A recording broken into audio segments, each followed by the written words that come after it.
Hello YouTube, Super TNK back with another video, and we have few new guests with this, so I'm gonna mute. You guys enjoy the video.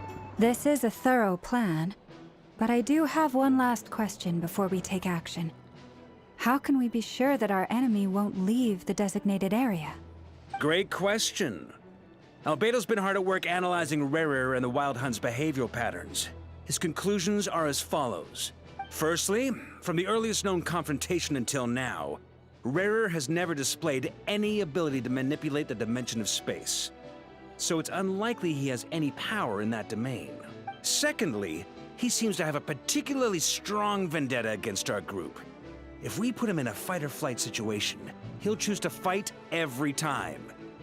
Thirdly, finally, and most importantly, he is consumed by hatred, both for the moon and for his enemies. Turns out, we tick both of those boxes. We have a reincarnated moon in our ranks, and a spy who accessed his private memories without permission. He'll be baying for blood, not looking to escape. As someone who's had their fair share of interactions with the Wild Hunt, those all seem like valid observations to me. Understood. Then I will defer to the verdict of the group. Well, everyone, that's the plan in full detail. Albedo and Duran are carrying out their part as we speak. Plan approved. Scheduling. Okay, any firepower you need, I got you covered. Let's light this baby up. The Frost Moon Scions are behind you as well. And the rest of you? No objections? All right, then it's settled. This is the plan we're going with. Next up, an old tradition of mine. Anyone who wants to back out, now's your chance. Wait, we can still back out of this? Everyone says things they regret, right? I don't want anyone feeling trapped because their mouth said yes before their brain had time to think things through. A very people-first approach. I hear that's common practice in the Knights of Favonius. Heh. Who'd you hear it from? D-Luke? Shh. We don't use people's real names at work. This contact will be known only as Owl, please and thank you. This plan can only work if everyone does their part. Flint's and I will absolutely support it. We shall indeed. You'll be glad you accepted our help. Also, you are the last person I expected to see here, Miss Dory. It's not often I get called Dory in a work context. My peers usually call me Lord Sangama Bay. So, the longer your name, the higher your net worth. Is that the idea here? In that case, Mr. Flint's here must be worth a fortune. That's right, I know your full name. It's... The walls are thin here. I'd appreciate you keeping that a secret. Okay, fine. I'm actually only here as a favor for someone else. Do you have any idea how much it would cost to hire me otherwise? Oh, does this mean someone out there actually has the power to boss Dory around? It most certainly does not. We have a long-standing and mutually beneficial business partnership. She's actually the mom of a friend of yours. Said mom supplied me with a great little trinket, but now that lady's ruined everything. If I don't start building a little goodwill now, my whole business in Notcry is gonna go down the drain. Okay. So what exactly is so special about this pendant? It's a lucky charm that a great mage made for me. We have a business relationship, and she was worried that something bad might happen to me. So, she wanted me to have something that can store power to protect myself with. I finally got it all fully charged up with Kuvaki, and then never went and used it all up at once. Never lost so big in my life! You're right. It was all my fault. I didn't mean to drain all the Kuvaki in the pendant, but I'll make it up to you. You will? Well, in that case, how about you give me your chess set, and we call it even? I knew you'd say that. Well, it's yours if you want it. In fact, take it now, and I'll even throw in a free Raker of Solnari. Deal? You're putting me in a difficult position here. It's a very useful thing to have around. but I have a funny feeling it won't be around much longer. I guess we'll see in a couple of days. Looks like bankruptcy for me. Hey, don't be so pessimistic. See this through and you never know. You might find a new business opportunity on the other side.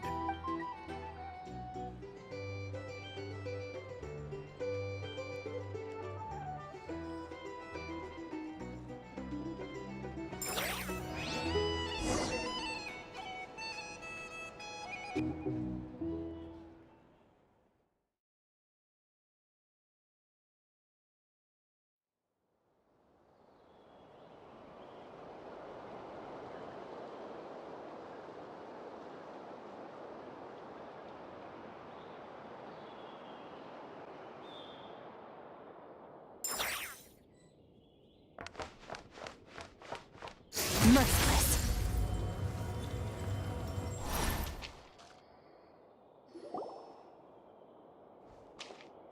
Dory! How are things going? Feeling ready? Oh, I was born ready. We only have 2 days. You think Lord Sangamabe would let an opportunity like this slip by?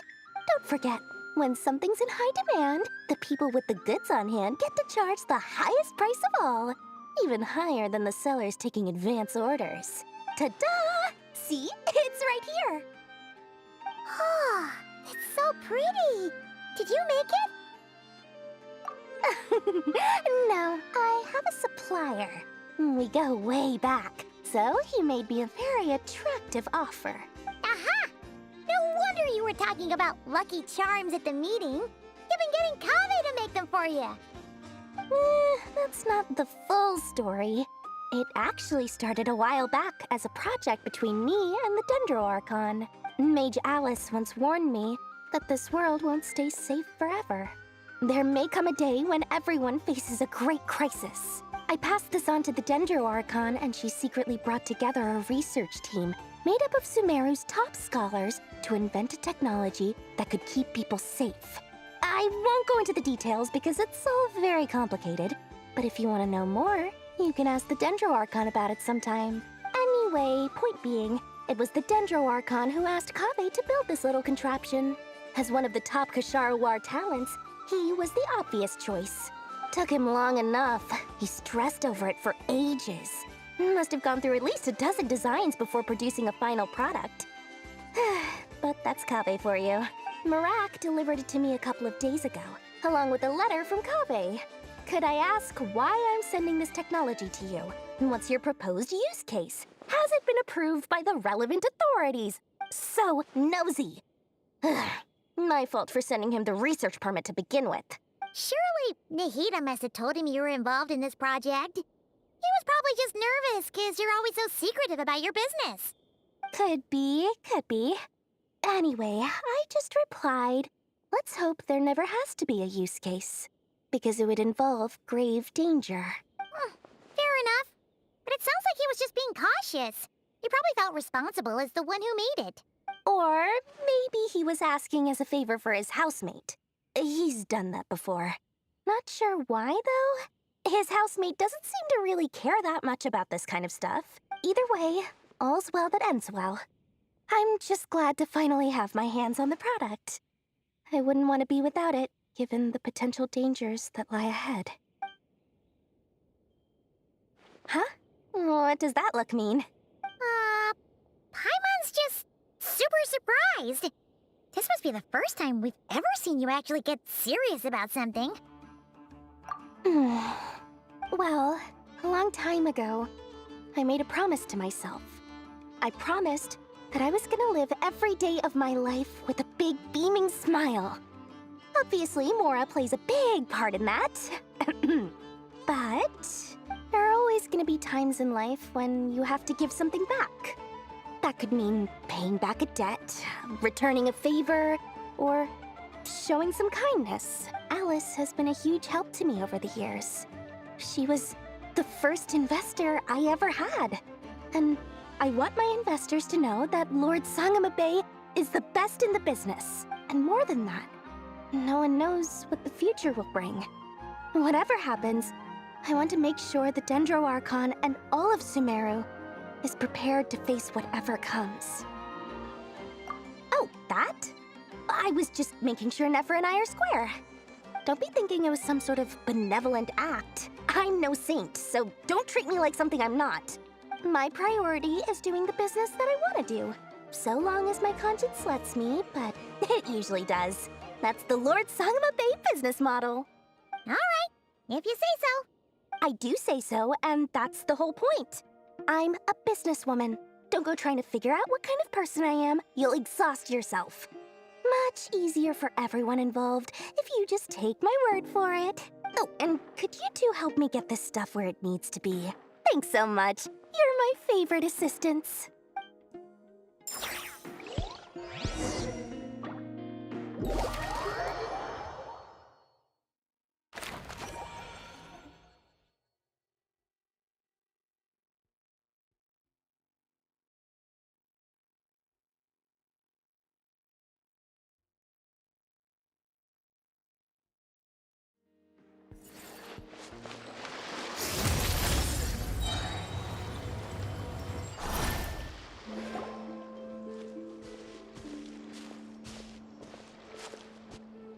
Traveler, Paimon, it's good to see you. Everything going smoothly over here? Sort of. As you're probably aware, Varka, Durin, and I captured some abyssal creatures from the Wild Hunt. Per the plan, we dissected and analyzed some samples of these creatures. The process went very smoothly. The findings, however, come with some troubling implications. What? You can actually dissect the Wild Hunt? That depends on your definition of Wild Hunt and dissection.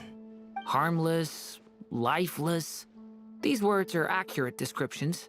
The Wild Hunt is an interesting phenomenon. In and of itself, it doesn't seem to possess anything akin to a human personality. But taken as a collective, the medium through which the Wild Hunt is summoned does appear to have a soul. Master griped a lot about the wise Horoptetyr, and seemed somewhat fascinated with the Faustert Elegy. But she barely mentioned Rerir at all. I don't think that was because of his lower social standing, though. Anyway, it's a pity. I should like to hear her thoughts on the nature of the life form he has become today. It's a strange mix. The furious energy of an abyssal being channeled through a fractured physical existence. A consequence of being torn apart by an unknown power. Perhaps the only explanation for his survival in this state is that he sacrificed a degree of individuality in exchange for a continued existence. Oh, sorry. Once I get talking about interesting research, I have a tendency to go on indefinitely. Back to our research findings. Essentially, they confirm my hypothesis. Rerir's corpse is completely contaminated by the Abyss, and the effects are irreversible. You could think of this as Rerir in mutated form. But in my view, even that would be inaccurate. In reality, his whole being has been consumed by the Abyss. In other words, he is now nothing more than a manifestation of abyssal power. Unfortunately, at present, we have no means of completely eradicating abyssal power. Hence, we cannot fundamentally destroy the Rayhir of Solnari either. Oh, that's terrible news. So, that's it? We can't defeat him? Not even if we get the power of the Three Moons? Miss Columbina's situation is a difficult one. She can never achieve wholeness when the world does not accept her presence. It's as if her creator banished her to a place she can never be accepted. It means she spends most of her energy just on her own survival. Given the circumstances, it's only natural to despair. But we must see this plan through to the end. Time to kick off the backup plan. Oh, Paimon almost forgot. This is for you. Dory asked us to bring it. Ah, how wonderful. Well, thank you for making the trip. Durin and I will be heading off shortly. I'm sorry I won't be there to protect you in person this time. Please be careful. All right then. Stay safe.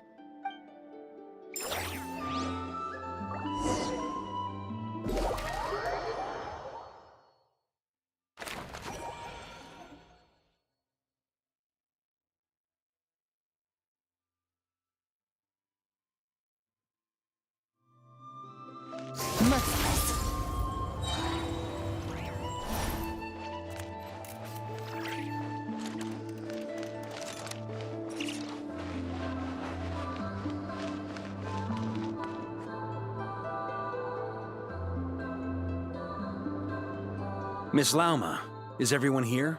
Yes. The fate of my flock is in your hands, Grandmaster Varka. Please keep them safe. My lady, what are you saying? Within the next 24 hours, we will face the biggest crisis the world has ever seen. This is not a burden that we deserve to bear. But I believe that we reap what we sow in this life. So I intend to act. I must do what I think is right. For me, that means fighting for the future of Nodcry. This gentleman is the Grand Master of the Knights of Favonius, Varka, Knight of Boreas. In my absence, please follow his lead. Hey, everyone. Guess I should introduce myself. Well, to start with, I know my way around a battlefield. The biggest strengths are honesty and hard-workingness. Anyway, point is, I don't intend to let Lauma down. I'm gonna do everything in my power to keep every last one of you safe and sound.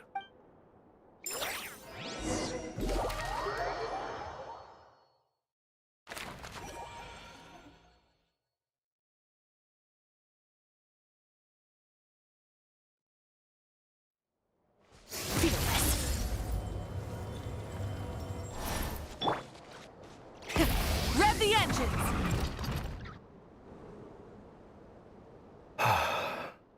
Something on your mind? Miss Columbina, was it? I believe that's how the others addressed you. That's right. Names are funny things. Have you always been called Dainslev? Yes. I take it your own name has a more complicated history. I have a different relationship with names than other people. To be honest, I'm not even sure that Columbina is my name. At least, not in the same way that Dainslev is yours. But it's what everyone calls me, and I go along with it. A lot of my life has been that way. I get so used to things that I forget to question why they are so. I never used to think much about where names come from, or what they mean to people. Maybe something's wrong with me. You're different from other people. I sensed it the first time we met. You're more perceptive than most. I'm sure your long life and rich range of experience explains that. Do you ever find yourself missing Conria, Mr. Dainslev? Difficult to answer. I have dreamed of the past many, many times. Sometimes I'm fighting tooth and nail. Other times I'm lying on the ground, defeated. I don't recall any happy moments from that time. It has been too long. Is that because hatred survives longer than love and affection? That would not be for me to say. I make no excuses for the grudges I bear. But whatever the reason, I remember little that was beautiful or sentimental. Thank you for your help with the Rerir situation. Without your efforts, I never could have learned the hidden truth of his story. You're welcome. I know he's your friend. Friend? He betrayed me. And I never really understood what he was going through in life. Some friendship, that is. Okay. So, do you plan to fight him with us? You see? You're torn. Now you know what really happened. You see the things he's done in a new light. I need some time. Of course. I completely understand. Anyone else in your position would feel conflicted too. Actually, I went through something similar myself recently. Something happened that changed my perspective on a situation. A situation I took for granted at the time, but now I feel very grateful for it. You mean the Harbingers who still support you, even though you've left the Fatui? Yes. I always thought they were only helping me because Harbingers are forced to work together. But then I abandoned them. A warrant was even put out for my arrest. And even now, they still support me. Which means I was wrong about them all along. Clearly, they view you as a friend. I feel a little guilty now. I regret not seeing her help for what it was, and not treasuring it. I see the guilt that you're feeling now, because I feel it too. Hopefully, talking about it will do us both some good. Have you noticed that the Traveler and Paimon are over there? I think they've been listening. Huh. Shall we say hello? Sure. Hello. Ah! They caught us!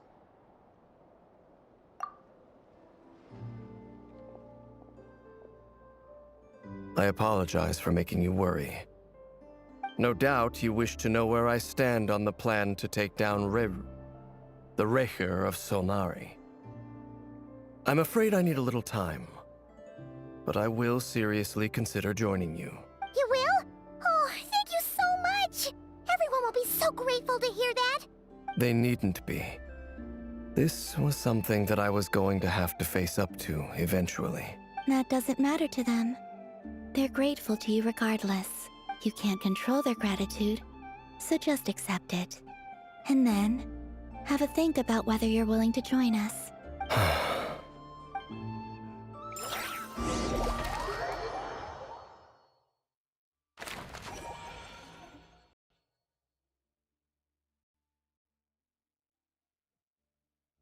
It's nearly showtime!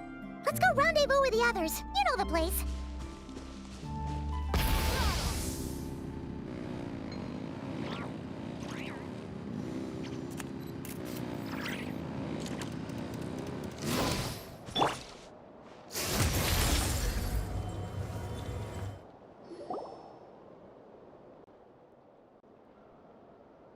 Ah, you're earlier than I expected. Hey, Flint's! Been waiting here long? Not too long. I came a little early so I'd have some time to think. Are you nervous about the battle? Quite the opposite. I'm reminiscing on my past battles.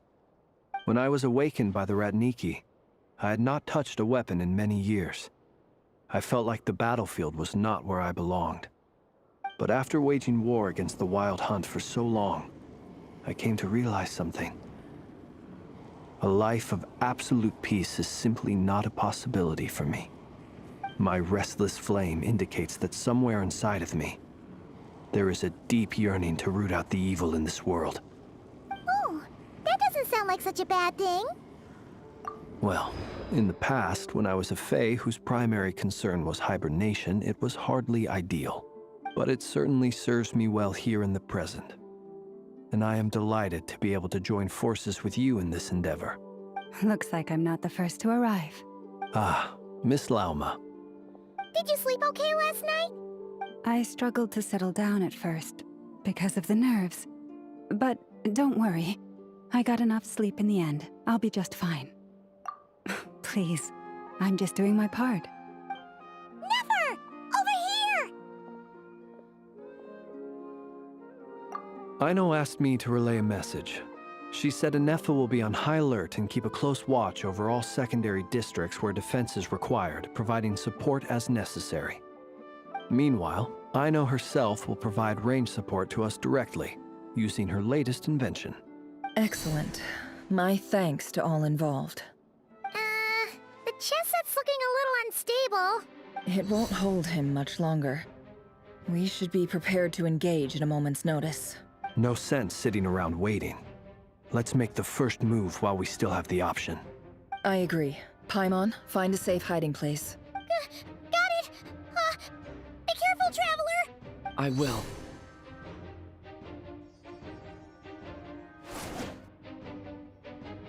Everyone, take your positions as soon as the battle starts. Every ounce of strength we have in our bones, let us bring to this fight. Ready? Let's go. I've seen all your futile ploys before. You have become the authors of your own demise. I wouldn't be so sure about that. You are merely a moment of sport before I tear down the moon.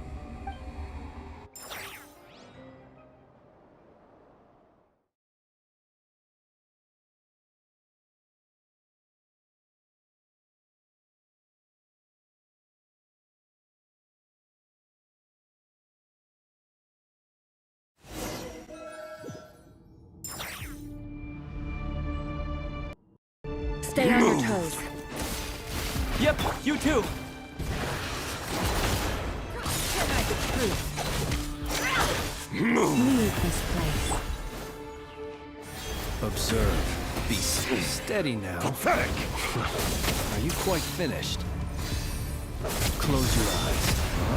Keep your distance. Let me help you guys. It's this!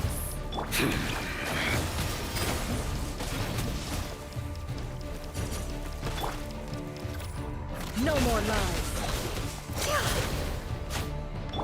The moonlight betrays you. Me!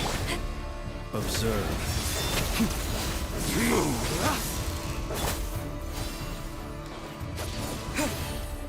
Hunt them down!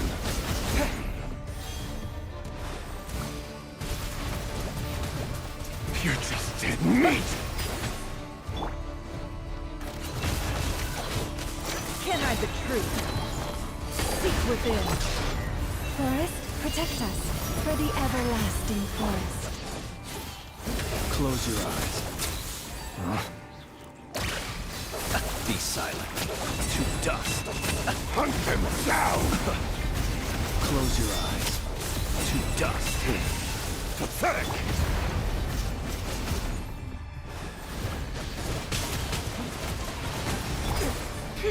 It all adds up. Moonlight! No more lies. Futile! Observe. Night falls. Leave this place.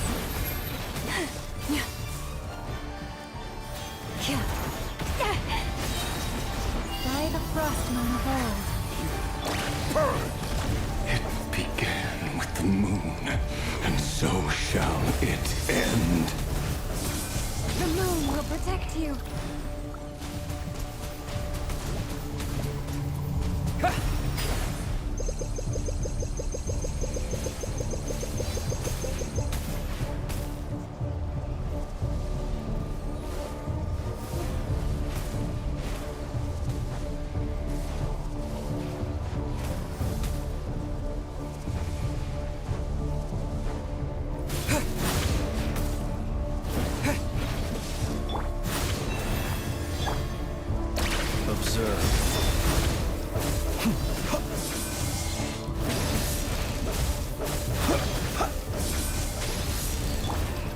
Water jet!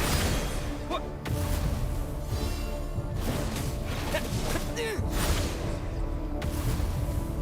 Do you see now? It all adds up. Fairphonier, when will it be as you foretold?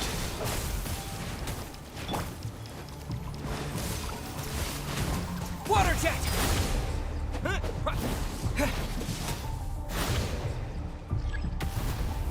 Your foul spirit is not welcome here. Poor lost lamb, for the everlasting. Beware the creatures of the night. Observe. Be silent. Steady now. Can't hide the truth. Pathetic! Hunt them down!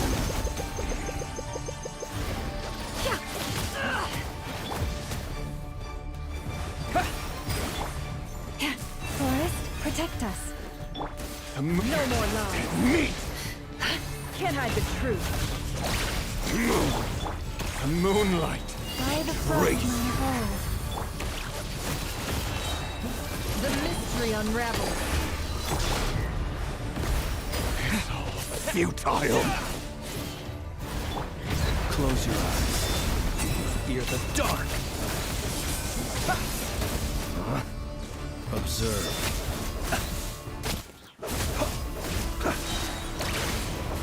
Move! Pathetic! Go! Yeah! Moonlight! It's all futile! Hunt them down! The deception ends here. Pathetic! Hunt them down! For the everlasting forest. Be silent. Close your eyes. Futile, hunt them down! Fear the dark.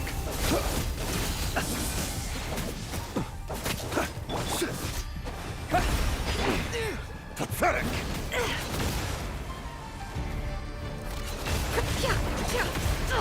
Absurd. Your little game of heroics is over. Move! Who wants to go first?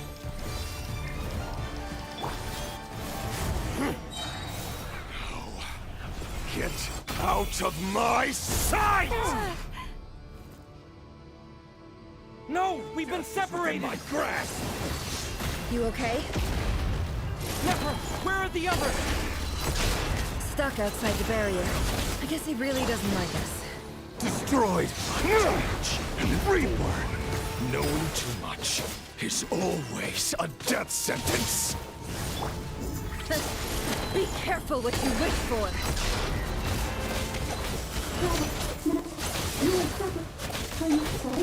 Mama! Can you hear me? Silence! Destroyed! And reborn! Stick to the plan. Remember my most important task. Just keep stalling him. If I can stall him for long enough, the moment will come. No more lies. Seek within.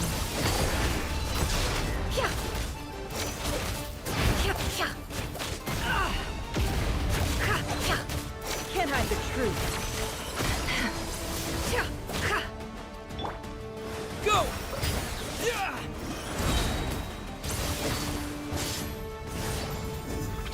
Wipe out! No more lies. Can't hide the... The deception ends here.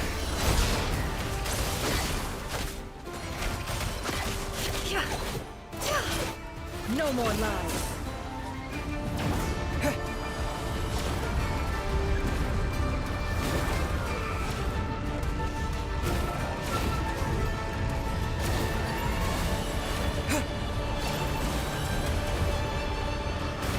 I've got this!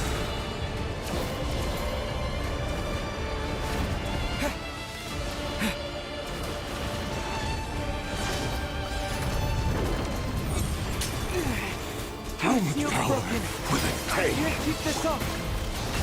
Don't push your luck.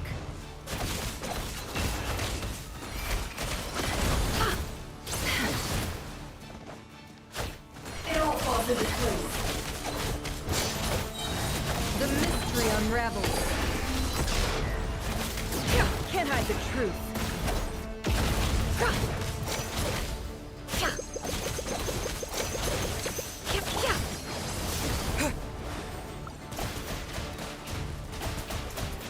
Go! Nowhere to run, nowhere to hide. No more lies. Seek within. Can't hide the truth.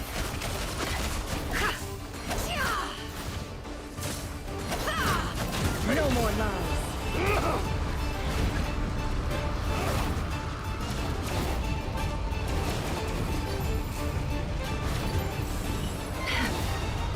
Curses. There's no other way.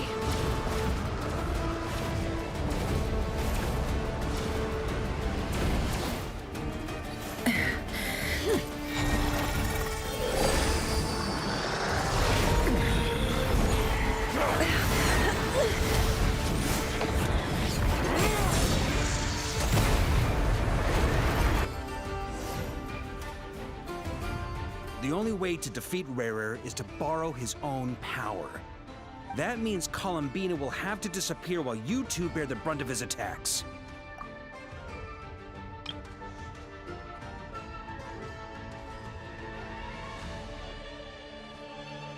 You have to hold on.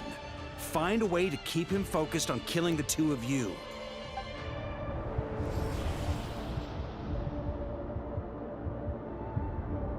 Never! Your eyes are bleeding! forced to resist. And then, I will reduce you to dust. But that dust will plague your memories. Come on, keep holding on. Any other tricks up your sleeve? Let's see them. As entertaining as they are, you've backed yourself into a corner. You don't fool me. I see your fear clear as day. I have to stoke his rage.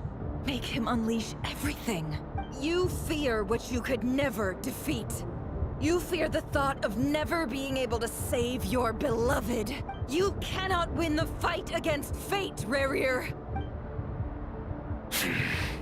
Is that what you think? Well, now it's your turn to feel afraid!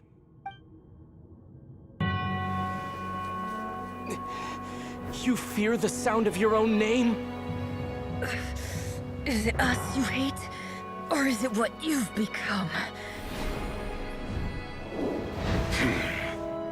Let's see what becomes of you!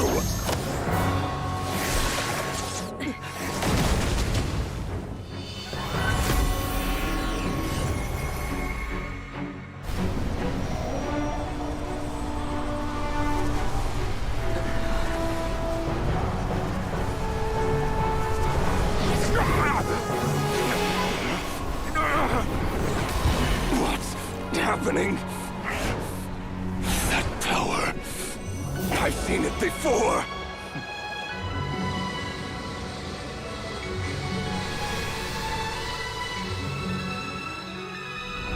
His power is on another level.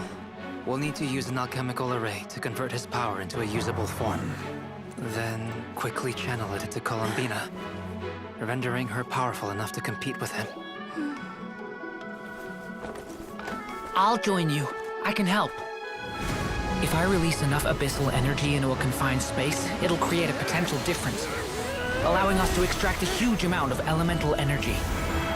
Next, I'll synchronize with everyone's minds using Pyro, then give you temporary access to their abilities and fields of view. But it won't last long. Can you see? Well enough. So, we have a student of Gold Rhine-Daughter in our midst. How about that?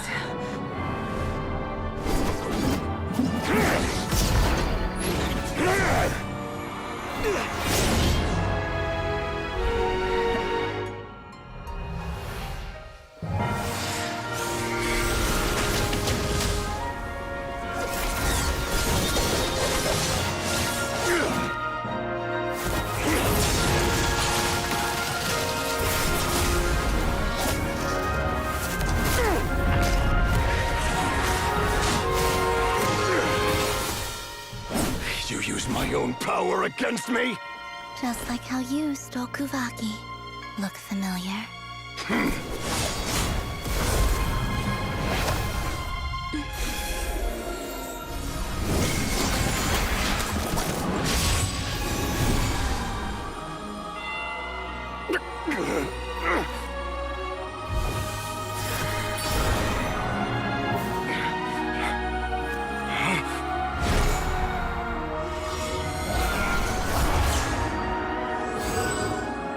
Don't you realize?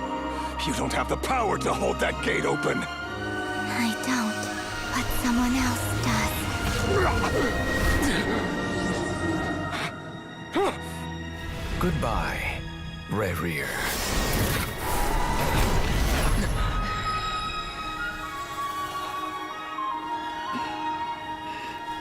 We won.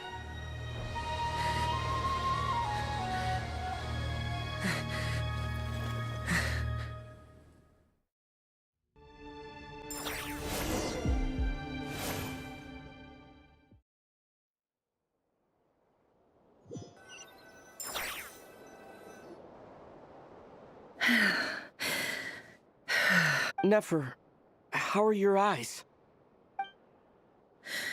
They're fine. Apart from the blindness, of course. It's not too late. Let me handle it.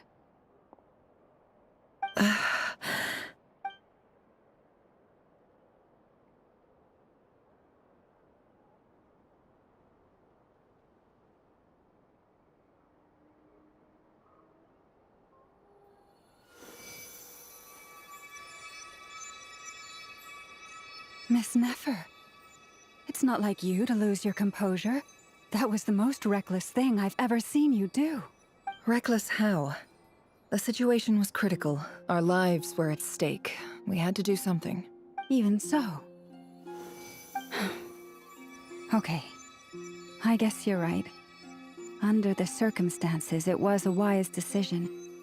You traded your eyes for an incredible victory. In business terms, I suppose that's a huge return on investment. I'd be hard-pressed to argue otherwise.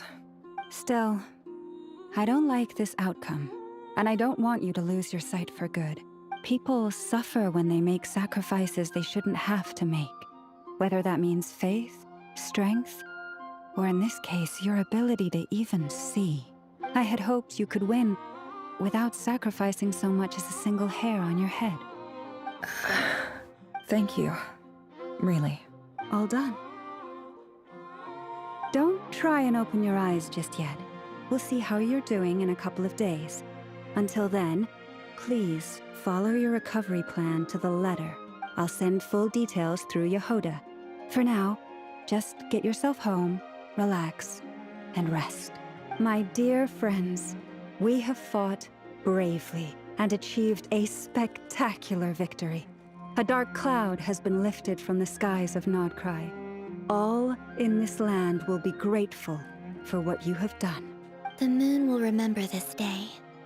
Thank you both.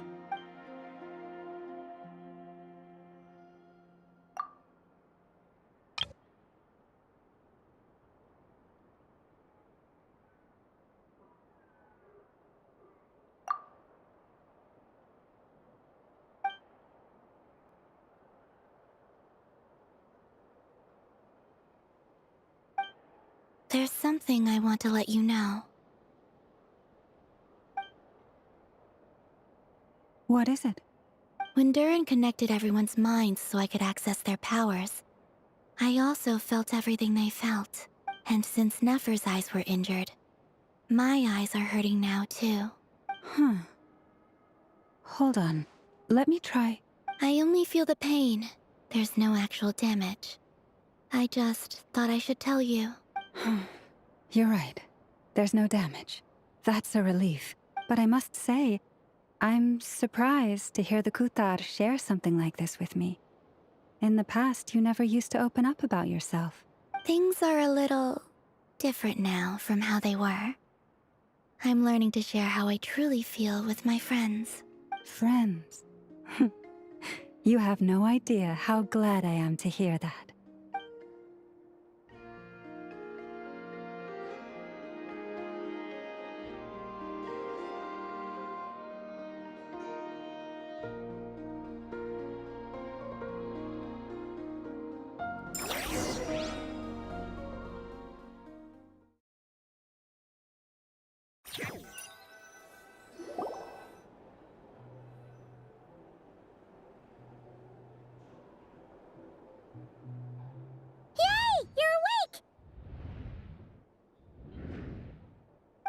How are you feeling?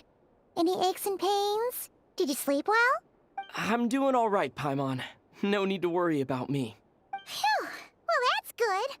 Paimon's been sitting on the edge of the bed worrying about you for ages. You slept a whole day and night. Poor Paimon had to eat all by her lonesome. Glad to hear you didn't starve. How was the food? Well, it wasn't the same without you there to share it. Honestly, Paimon just can't relax when you're not your usual self. She couldn't enjoy the food and settle down to sleep. Well, I'm back to normal now. Oh yeah, and Albedo swung by earlier. He said to tell you to head to the tavern when you woke up. Varker and the others are organizing a victory feast and they want to celebrate with you. He also dropped off some medical supplies, but you seem fit as a fiddle, so guess you won't be needing those. If you're feeling up to it, let's head over now. Wouldn't want to keep them waiting.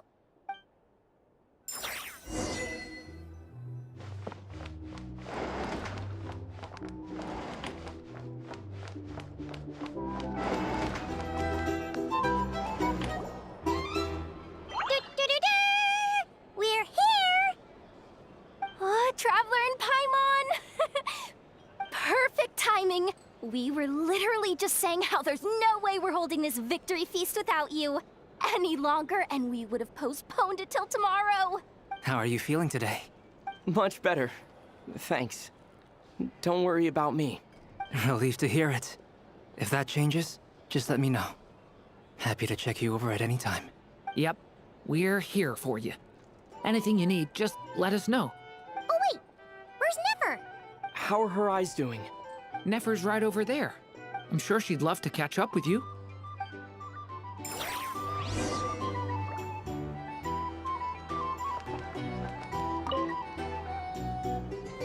Hello, you.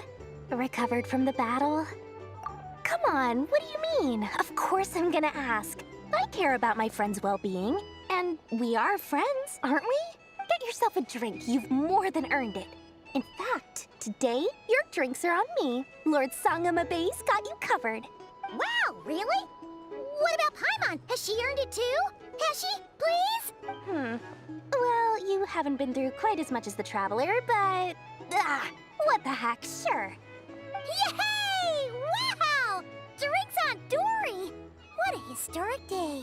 Hey, keep your voice down, or everyone else is gonna want in too. You... Have you heard anything I've been saying recently? Doing business in Nodcry has been an absolute nightmare. If I'm buying for everyone, I'll... Okay. Paimon will speak more quietly. Jeez. That's more like it. Don't you forget, Lord Sangamabe doesn't just go around buying drinks for anyone and everyone.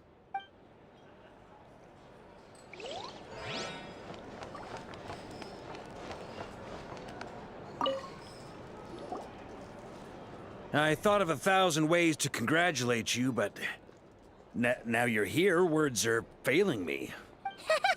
The honorary knight stuns them speechless once again. Well said. The honorary knight showed us all how it's done. The other knights tell me that Mondstadt was the first stop on your journey. All of us are truly delighted to count you as our friend. I'd like to thank you for supporting the Knights of Favonius, and also for helping us save Nodcry. Nonsense! Of course I'm gonna mention it. This is more than just business. It's a relationship. And there can be no relationship without showing gratitude where it's due.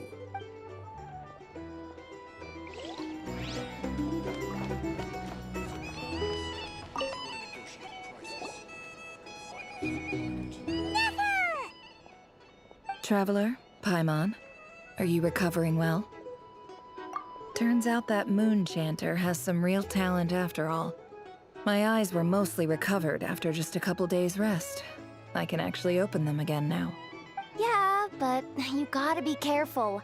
Lauma says not to strain your eyes while they're still healing. Yes, thank you. I'm well aware. Yehoda, could I borrow you for a moment? I could do with an extra pair of hands.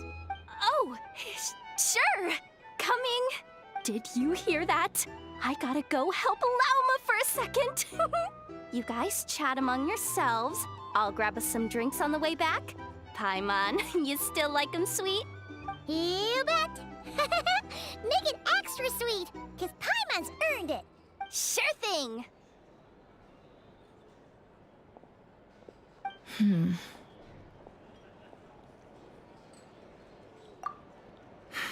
The Raker of Solnari. Kind of a snake, don't you think? No, definitely a snake. A poisonous one who spewed his venomous hatred everywhere. Anyone who seeks revenge out of hatred for other people has become a snake. That's something my dad used to say. Perhaps. I'm sure it sounds like a very wise and open-hearted perspective to your ears. But me? I think hatred is a perfectly justifiable emotion. What else is left when everything you depended on in life gets stripped away? Something's gotta fuel that drive to keep on living. If you're worried about me, you can nip that in the bud. I'm not someone who gets stuck in the past. It's just... I suddenly feel like I was wrong to call my father a liar. He was just a fool. That's why the Academia turned their back on him, and why the other tribes ganged up on him. Oh, Father. How much better things could have been if you were a skilled liar. Look at the Ibis King. Thoth is a fiendishly cunning liar. And yet, strangely, he feels more like a father to me than my real dad ever was. He's never brought it up, but I'd bet he feels the same way. Why else would he give me the power to perceive the truth, while at the same time training me in the art of deception? Well, King Deshret banished him to Aru, which is essentially a prison, and posed 3 questions to him. He promised that he'd have his freedom if he could find the answers. His response was to take on a physical form and approach me, hoping that I could become his envoy and search for one of the answers on his behalf. Did he really think I'd fall for that? He's stuck there. He can't make me return what he gave to me. So that's enough for you to decide he's nice, is it? He's a prisoner, and he was scared. So he decided to perform some good deeds to win people's approval. He lives in fear because he's a deceiver. How is Rerir any different? You can't work as a spy your whole life and expect a happy ending. It's preposterous. Yet I can't say I don't understand it. Liars live in the darkness of their own making. But it's still human nature to want to go on living. They say that a liar's soul is the most worthless thing in the world. What do you think? Oh, really? Well, it takes a very kind person to find compassion even for liars. If you ask me, the soul of a liar really is worth nothing. Because all they care about is themselves. For example, when something good falls into my lap, I don't go sharing the news around. Stops other people trying to steal it from me.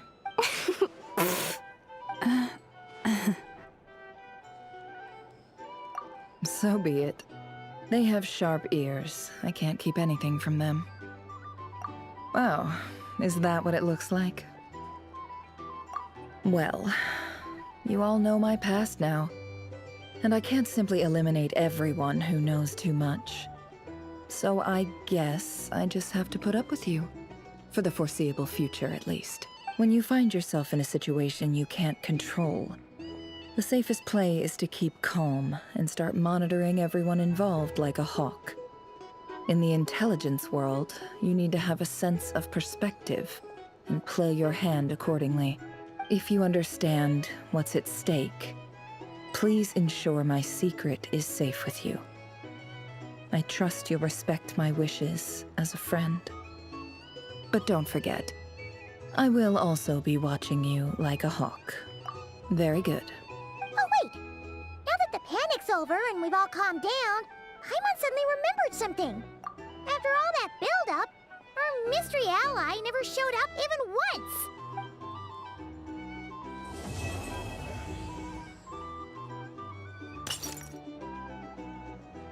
Huh? Am I imagining things?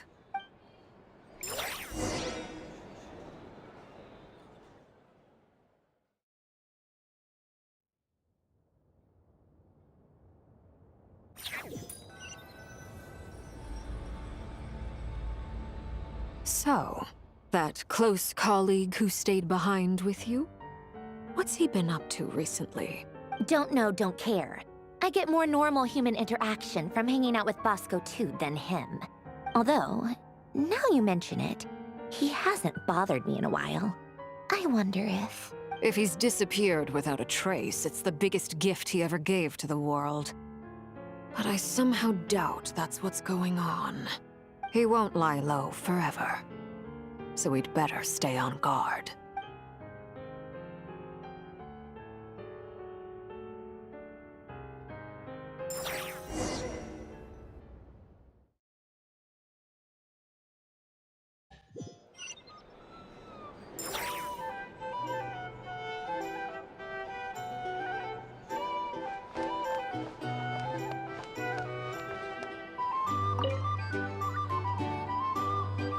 How have you been holding up?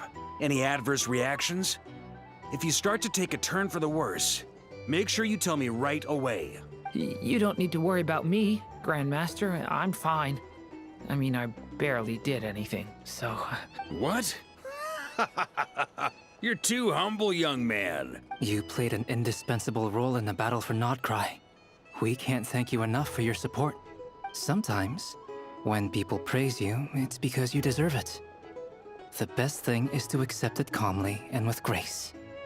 It's important to learn how to respond to words of admiration. Let's do a quick demonstration.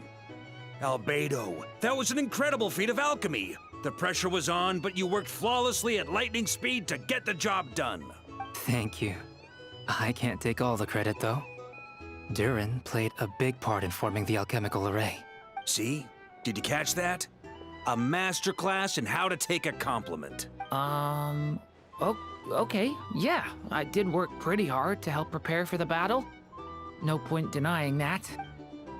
Hey, you guys! Hey, look who's bounced back. Looking good, traveler. Seems like you've recovered. You won't need to take any more medication. Can I get you a drink? Huh? You know how to order at a bar now? You've sure learned a lot recently. Handling a drinks order is ridiculously simple compared to alchemy. Don't worry, I'll blend into society yet. Paimon believes it. You're clearly a fast learner, just like your brother.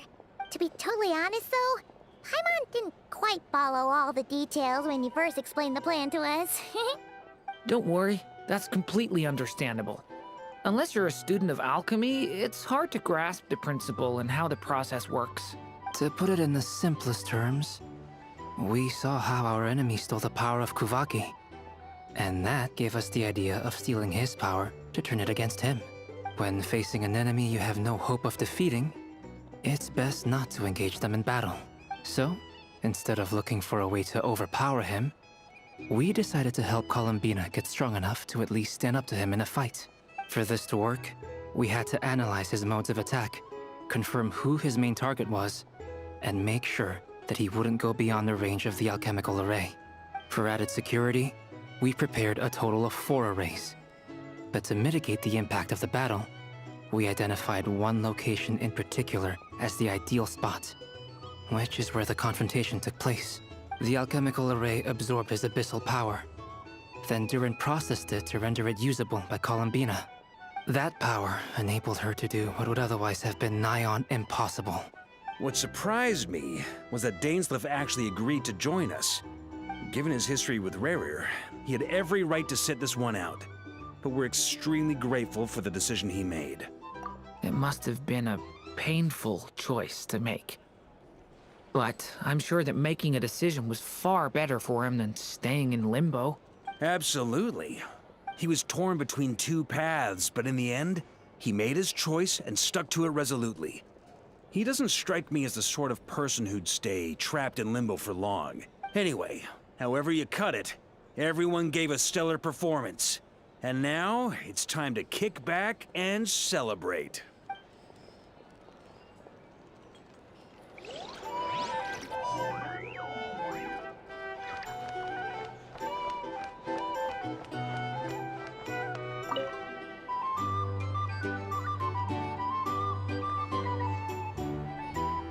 Ah, Lord Sangamabe. How lovely to see you. I must thank you for the device you provided. It was an enormous help. Would I be right in thinking that it was developed by the Academia? Why come and ask me when you clearly know already? I mostly came to thank you. That's more like it. A little gratitude goes a long way with Lord Sangamabe. Play your cards right, and you might even stand a chance of becoming my long-term supplier. The chance to work with such a kind and charitable investor as yourself would be a great honor for the Curatorium. Huh? Charitable? Who said anything about charity? First time hearing about it. Let's see. The first plot of land you purchased in Nodcry, your desert interests, and... Stop! What do you think you're doing? Exposing my investment history! It's nothing to hide from. They're all perfectly legitimate investments. And some of the land you purchased was with the intent of building a sanctuary? Yes, I heard about that too. How did you... You're a curious case, Lord Sangamabe. You don't like people finding out about your good deeds, do you? But I'm afraid no matter how hard you try to keep things under wraps, where there's a will, there's a way. You did it for Sumeru, didn't you? It was empty land that was gonna go to waste otherwise. I figured if I built something there, it might at least get some use in an emergency. Disasters are capricious things. They strike without any warning. I've lost family to a disaster before, and I don't want to lose any friends or business partners if I can help it. My elder sister used to dream of finding a sanctuary. Somewhere with plenty of food, water, and medicine. Where everyone could live happy lives. It was something I looked into, but after discussing things with the Dendro Archon, I decided on a more effective strategy. The tech people handled the tech, and Moneybags provided the Mora. It just made the most sense. It's a pity that so few people know the truth about you. Everyone says that you view everything in terms of Mora, and all you care about is growing your own wealth. So, what's the problem with that? Everyone wants to be rich. It's human nature. So yes, I love Mora, and it's nothing to be ashamed of. But surely you have dreams of your own, beyond just making Mora. You don't get it, do you? My dream is to invest in other people's dreams. And, you know, make a nice little slice for myself along the way. Just thinking about it makes me happy. That sweet, sweet sound of Mora. Thank you. For the device? And the pendant. Oh, that. I was just returning a favor. Don't worry about it. Seems like we've both been away from home for a very long time. Yeah. So long that I barely remember what my family even looked like. That would be your mother, father, and sister? Yeah, though it's been years since my sister passed away. It's not like I want to forget them, obviously, but memory can be even more ruthless than the most calculating business person. Beyond a certain point, if something isn't helping you, it just gets rid of it. My sister can't help me now. Slowly but surely, her face is fading from my mind's eye. It's become a vague impression. Not everything will fade. When loved ones pass away, the beautiful memories are the ones that last the longest. Yeah, that's true. If you ask me, that's the one silver lining in all of it. Well, that, plus, I'm sure that life is much better now than it was back then. Oh, absolutely. I have tons of Mora, a big beautiful house, business is booming, and I'm as happy as can be. You've got a lot going for you too. Boss of the Curatorium of Secrets? I'm sure there's plenty of Mora to be made in that line of work. I appreciate the vote of confidence.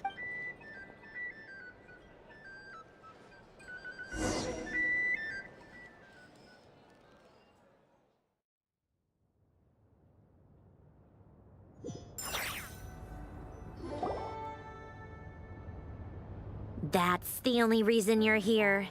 Yes. I've thought a lot about it. And I've realized that you, me, and Arlecchino should be friends.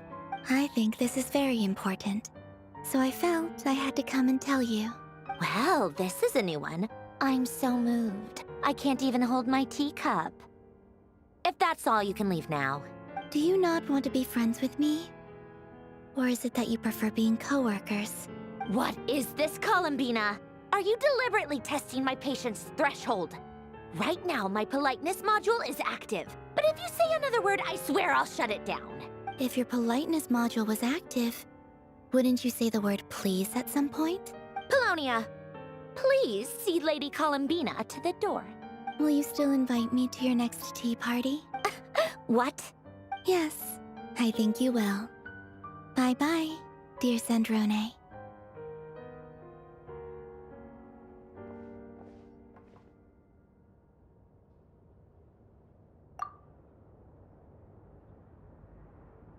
Last time, the Wild Hunt escorted you out. Would you rather I handled it myself this time? We just wanted to, see how you were doing now that it's all over. Why? Out of concern for my safety? I hope you didn't seriously think that the Wayfarer of Solnari would be able to lay so much as a finger upon me, given how prepared I was. Mostly because you kind of helped us out, so we just wanted to check you were okay. Looks like all your robots are fixed, huh? Oh, don't you worry about that. Tea time is already a write-off. The visitor before you managed to kill my appetite. If you're in the mood for tea, go ahead and help yourself. Otherwise, it's going to waste. My coasters are still missing in action, though. Use this notebook instead. Whoa! Pretty hefty notebook. Look at all those calculations. You can ignore those. They're just dumb scribblings. I doodle and write in my free time. Sometimes I remember the distant, dreamlike past. Sometimes I imagine the far-flung future. And other times, I grit my teeth and note down all the crazy nonsense going on in the present. Some people do the crosswords in the newspaper. This is my equivalent of that. Trying to predict the future is like daydreaming. And writing about the present just makes me furious. The past is my favorite. If nothing else, it's already set in stone, so I don't have to rack my brains trying to figure it all out. Huh. Although, having said that, the only vaguely interesting memory in my past is probably that guy they call Lord Artificer. Who else? Pretty much all the mecha and Fontaine are his personal handiwork. Wait, are you saying you know him? Like, personally? As a friend? I mean, I guess we were friendly enough. Yep. In fact, I'm probably the only normal person left who knew him at all. We used to chat occasionally back when he was still around. Before he passed away, he asked me to destroy all his manuscripts. I honored his request, but I did read through everything first before destroying them. I mean, I couldn't let the genius of Lord Artificer Alain Guillotin disappear like that. Would have been such a waste. So, that's where the formulas in your notebook are from? I just told you. Those are my equivalent of crossword puzzles. They're just dumb formulas that I solve for fun when I'm bored. Alain's work was like epic poetry. The formulas in my notebook are just silly little riddles in comparison. Not that there's anything bad about them. I mean, at least, solving those riddles isn't going to hurt anyone. Except me, 'cause I lose a few brain cells in the process.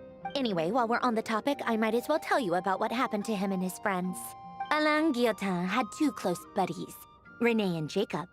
They spent their childhood years together in the Narzissenkreuz Institute. They were all quite competitive, so there was some rivalry between them. But it was a friendly rivalry. But beneath the friendship and the rivalry ran something deeper, a sense of nostalgia for the past. Unfortunately, childhood would end, the prophecy would come true, the apocalypse would arrive, and the future would never be. A mad dream that would normally only capture the minds of lunatics began to take root in their hearts. A dream of saving the world. And if Renee and Alain had been people of lesser wits, that dream would probably have ended up as something for them to joke about in their older years. But alas, they were some of the sharpest minds around. They nurtured that dream with the full power of their intellect, and it grew into something that ate away at their souls. The first of them to fall under its spell was Renee. Against Alain's wishes, he persisted in experimenting on a mutual friend of theirs to try and save their life. Alain did not approve and parted ways with Renee. It's complicated. Alain wanted to believe that Renee only did what he did for the sake of their friendship. But when he told me about what happened, I could tell he still had some suspicions about Renee's motives. Perhaps the seed that would grow into a nightmare had already sprouted in Renee's mind. Even then, the next time they met, Renee's soul had been completely engulfed by the dream of salvation. His futile attempt to change the tide of fate only resulted in a wave that swallowed up the world, even before the apocalypse came. And although that wave died down eventually, I hear that it just recently came back with a vengeance. As I understand, Renee wanted to live out his dream of salvation once more. But I'm told that the attempted resurgence finally died out for good. At long last, Renee awoke from his deluded dream. Though of course by then it was far too late. What do you think of Renee? Do you admire his transcendent genius? His view that any price was worth paying to achieve the lofty goal of saving the world? Or do you despise him? Dismiss him as an evil madman who wrought havoc on the lives of everyone around him as he pursued his delusional dream.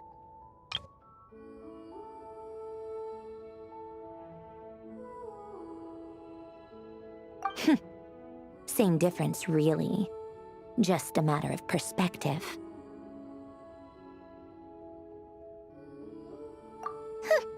Doesn't surprise me. You share one thing in common, after all. You both want to be the savior. The only difference is, your dream came true, and his... well, he wasn't the one who made it come true. I don't like fanatics who give up their whole lives for their ideology. Nor do I like fools who let their delusions take control. Maybe I could understand if Renee had just been an ordinary person. But he had a sage-like intellect, and still managed to get himself lost in a labyrinth of his own desires. Anyway, that's enough about Renee. Now, moving on to Alain Guillotin, the Lord Artificer. He managed to put a stop to the first storm whipped up by Renee. But after that, Alain lost his friends and family. To his credit, I suppose, the loss of his family and friends was purely a tragic accident. It's not like Alain sacrificed them for his cause or anything. After that, the only thing supporting his work was the same dream that had dragged his closest friend down to the abyss. But although the desire to save Fontaine drove him to found the Fontaine Research Institute, Alain continued to reject any form of transcendental knowledge or power. He was suspicious and fearful of it, having seen the way it had affected his closest friend. I think that formulas and machines derived solely from human intellect were the only thing that gave him a sense of spiritual comfort. Yet Alain's intellect was simply too great. It barely left him space to breathe in his lifetime. Once he realized that the end of his life was approaching, he finally accepted the truth. The Nazissenkreuz Institute needed someone, and a human being, to see its story through to the end. He quit working on his formulas, trading them in for the fairy tales that had played such a formative role in his childhood, but which he'd barely touched in his adult life. He told me that the director of the Nazissenkreuz Institute used to read those fairy tales to the children as bedtime stories.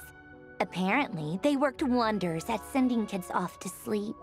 I think that all he wanted at that time in his life was to be able to sleep deeply without being plagued by depression. By that point, nothing else really mattered.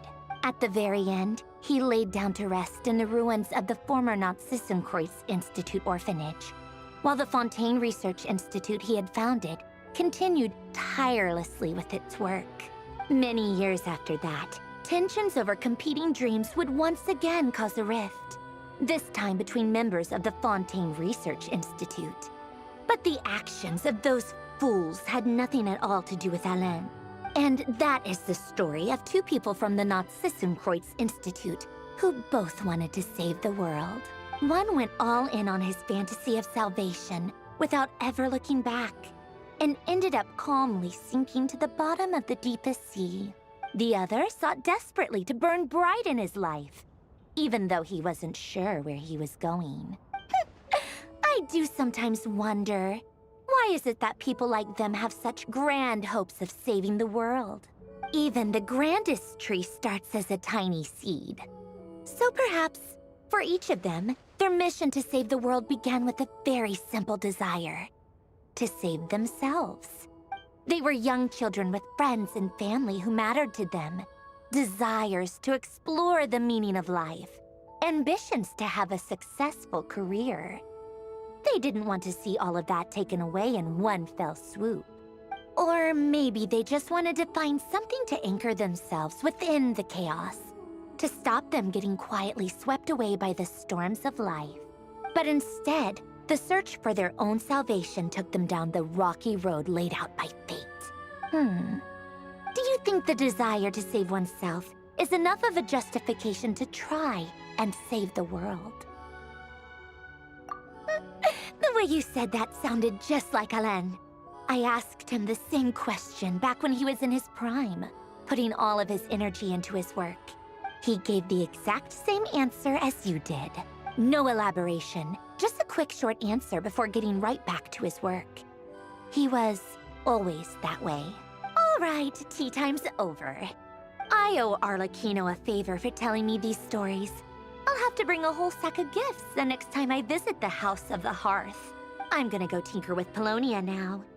You guys can do whatever you want, as long as it doesn't involve interrupting me.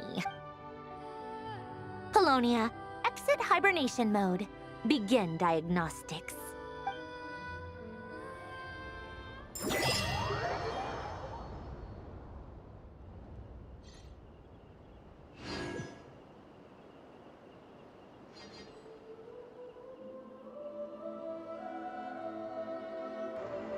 Well, that's the end.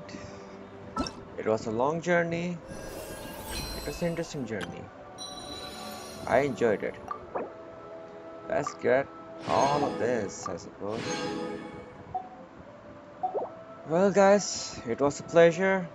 I'm ending the video here. Take care, bye.